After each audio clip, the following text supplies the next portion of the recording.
Chères auditrices, chers auditeurs, bonsoir.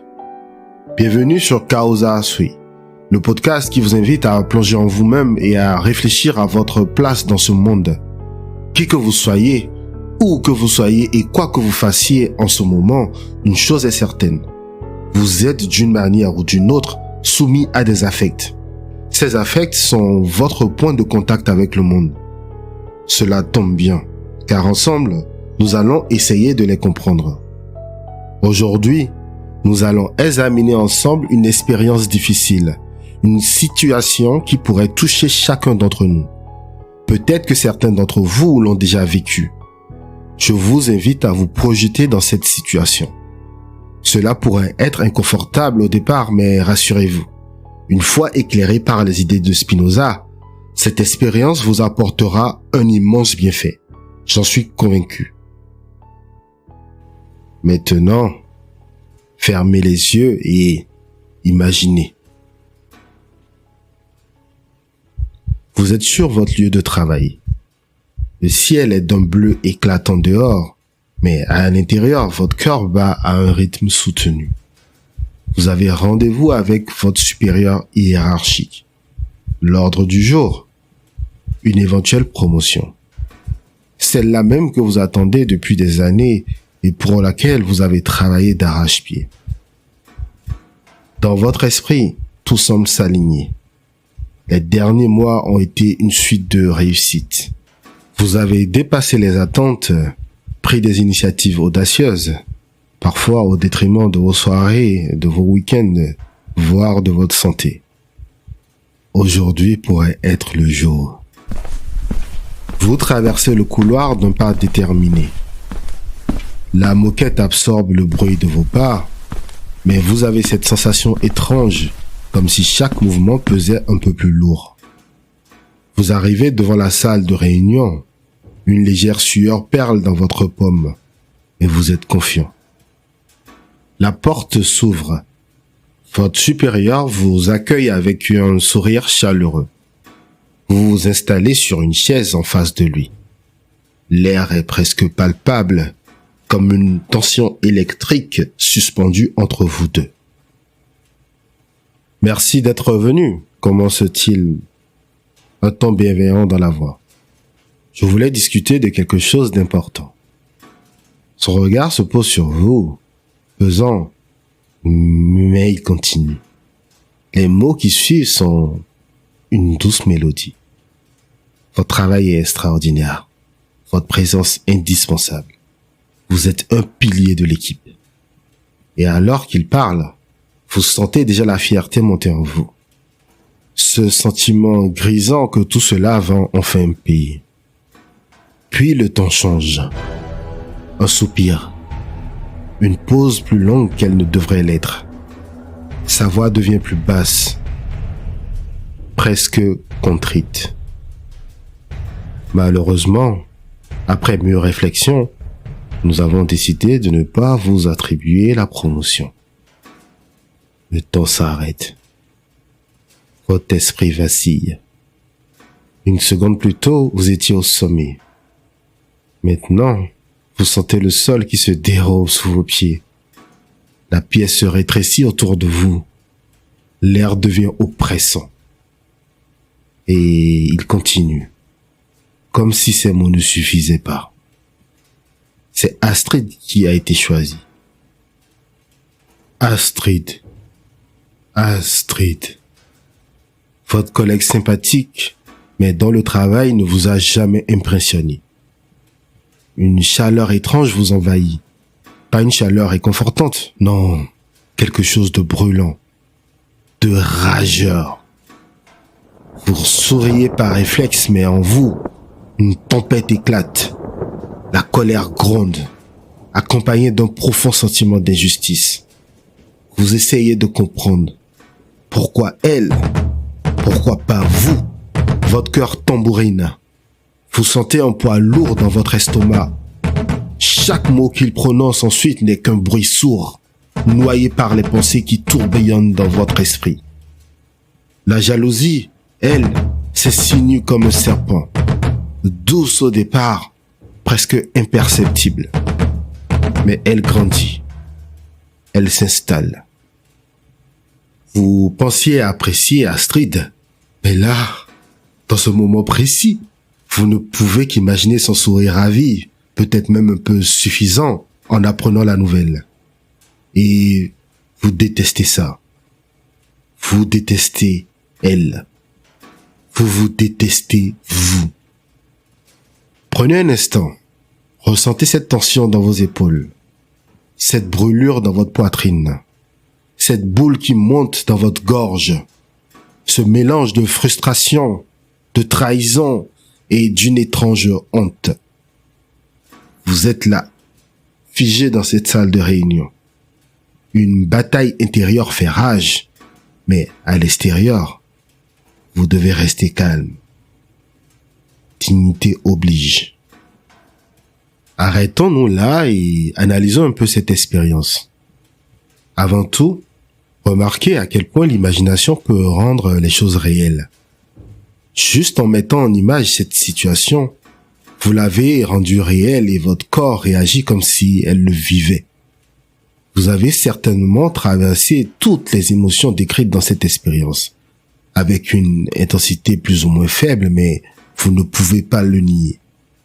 Vous avez été affecté par du vent. L'imagination, pour Spinoza, est la faculté de former des images mentales basées sur les affects, les perceptions sensibles ou les traces laissées dans l'esprit par des expériences passées. Ces images ne reflètent pas toujours la réalité telle qu'elle est, mais plutôt comme elle nous apparaît à un moment donné. Dans l'éthique, Spinoza distingue 3 niveaux de connaissance. La connaissance par imagination, celle qui est possible par la raison, et enfin, celle qui découle de l'intuition. L'imagination se situe donc au premier niveau de connaissance, souvent insuffisant pour atteindre une compréhension adéquate de la réalité. Cette notion d'imagination est centrale dans le système spinoziste. Dans notre expérience de pensée, l'imagination intervient à presque toutes les étapes du récit et elle est toujours inadéquate. Lorsque vous êtes convaincu d'être la personne idéale pour ce poste, vous imaginez. Lorsque vous vous projetez dans une fin de journée radieuse, vous imaginez. Et même lorsque vous portez un jugement sur la qualité du travail de votre collègue Astrid, vous imaginez encore. Peut-être trouvez-vous plus commode de penser qu'elle est incompétente. En somme, l'imagination est notre surface d'interaction avec le monde. Le problème, ce n'est pas d'imaginer, mais de prendre ce qu'on imagine pour vrai. C'est la meilleure manière de souffrir. Passons maintenant à un autre concept fondamental et mettons l'imagination de côté pour l'instant. Nous y reviendrons plus tard. Concentrons-nous sur le désir dans cette expérience. Dans la partie 3 de l'éthique, Spinoza définit le conatus comme l'essence même de l'homme en tant qu'il est déterminé à agir pour persévérer dans son être. Le désir, selon lui, est l'expression consciente de ce conatus. Si vous souhaitez approfondir, je vous invite à réécouter l'épisode que nous avons consacré au désir. Je vous le mets en description. Dans notre récit, le désir se manifeste clairement à travers l'envie d'obtenir cette promotion, d'améliorer son salaire, de vivre dans de meilleures conditions et de gagner une reconnaissance sociale. Voyez-vous, lorsqu'on déroule le fil du désir, on finit toujours par remonter jusqu'à la cause première, le besoin de persévérer dans son être. Le désir est comme une flamme qu'il faut maintenir constamment allumée. Si elle s'éteint, c'est notre existence même qui est menacée. Nous devons donc nourrir cette flamme avec notre puissance d'agir. Dans l'histoire racontée, le fait de travailler sans relâche pour obtenir la promotion représente une expression de cette puissance d'agir. Tout comme la confiance avec laquelle vous vous rendez, mentalement donc, à la réunion en témoigne également. La puissance d'agir représente donc notre capacité à produire des effets dans le monde qui nous entoure en accord avec notre propre nature. À ce stade de l'épisode, vous savez ce que c'est que l'imagination, le désir et la puissance d'agir selon Spinoza. Et vous savez aussi les identifier. Nous allons maintenant définir ce que c'est qu'un affect.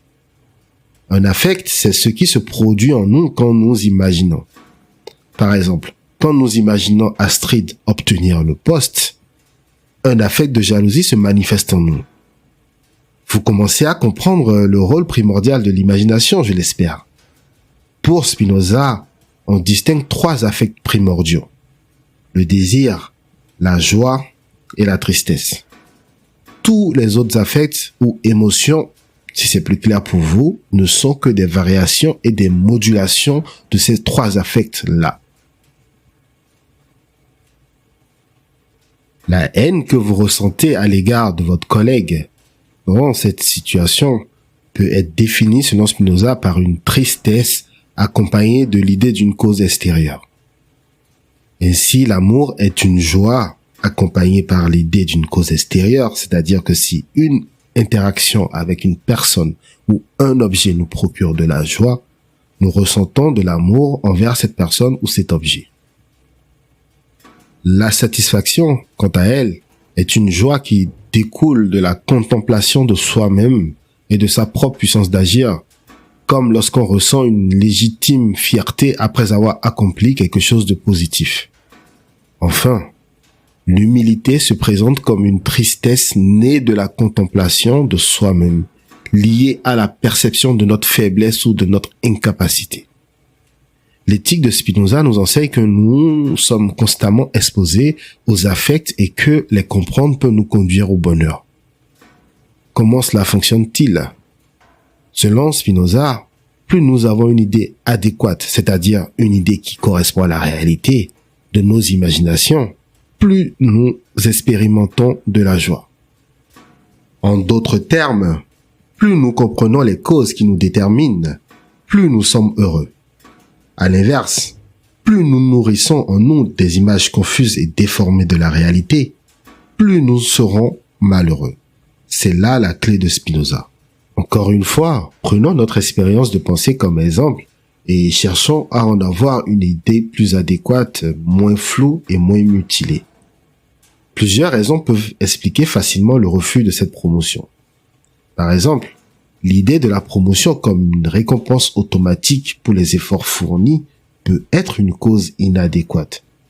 Si vous n'avez pas une idée claire de ce que l'employeur recherche précisément pour cette promotion, comme des compétences supplémentaires ou un alignement avec les objectifs de l'entreprise, vous risquez de ressentir de la déception et de percevoir l'absence de promotion comme une injustice. Le contexte organisationnel, les priorités de l'entreprise ou des décisions prises indépendamment de vous peuvent constituer des causes adéquates.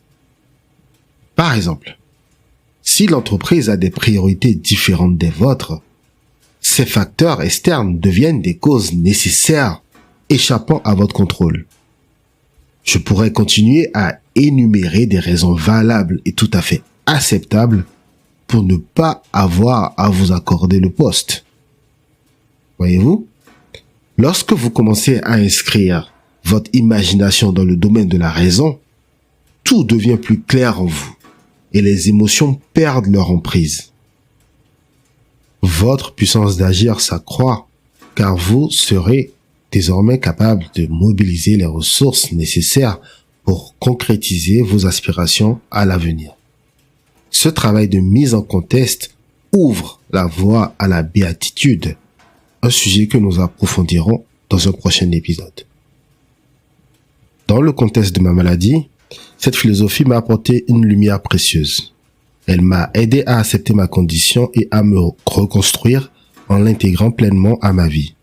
C'est elle qui m'a guidé sur le chemin de la philosophie et qui m'a invité à repenser ma perception du monde. Aujourd'hui, elle est indissociable de mon histoire.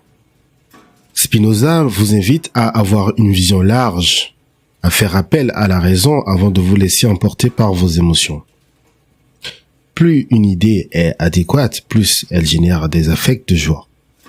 Pour conclure, la pensée de Spinoza se structure autour d'une idée fondamentale. Le désir est une force intérieure qui puise son énergie dans notre puissance d'agir. Cette puissance, c'est ce qui nous permet d'agir sur le monde et d'influencer notre propre existence. Mais, selon Spinoza, cette puissance d'agir ne se déploie véritablement que lorsque nos interactions avec le monde sont adéquates. Autrement dit, plus nous avons une compréhension claire et précise des causes qui nous déterminent, plus nous sommes en harmonie avec nous-mêmes et avec notre environnement. Cette adéquation entre nos idées et la réalité est ce qui nous permet de vivre de manière libre, en surmontant les perturbations des affects négatifs qui peuvent nous empêcher de nous épanouir. Ainsi, la joie, selon Spinoza, n'est pas seulement une émotion passagère, mais une conséquence de cette compréhension et de cette adéquation qui nous rapproche de la béatitude, de la liberté intérieure et du bonheur véritable. Si cette vision des affects a éveillé votre curiosité, mais ne vous a pas encore pleinement convaincu de sa véracité, je vous encourage à plonger dans l'éthique de Spinoza et à explorer les écrits de ses commentateurs les plus célèbres pour en découvrir toute la richesse et la profondeur. Si vous êtes un fin connaisseur de Spinoza, avez-vous la même lecture que moi? Sinon, que pensez-vous de cette approche des émotions et des affects? À quel point êtes-vous sous l'emprise de vos affects? Si cet épisode vous a fait réfléchir ou si vous avez trouvé des éléments intéressants, n'hésitez pas à en parler autour de vous, à commenter, à liker et à vous abonner à la chaîne. Je vous remercie pour votre écoute et je vous donne rendez-vous dans un prochain épisode pour explorer encore plus en profondeur la philosophie de Spinoza et d'autres grands penseurs. À très bientôt sur Causa Sui.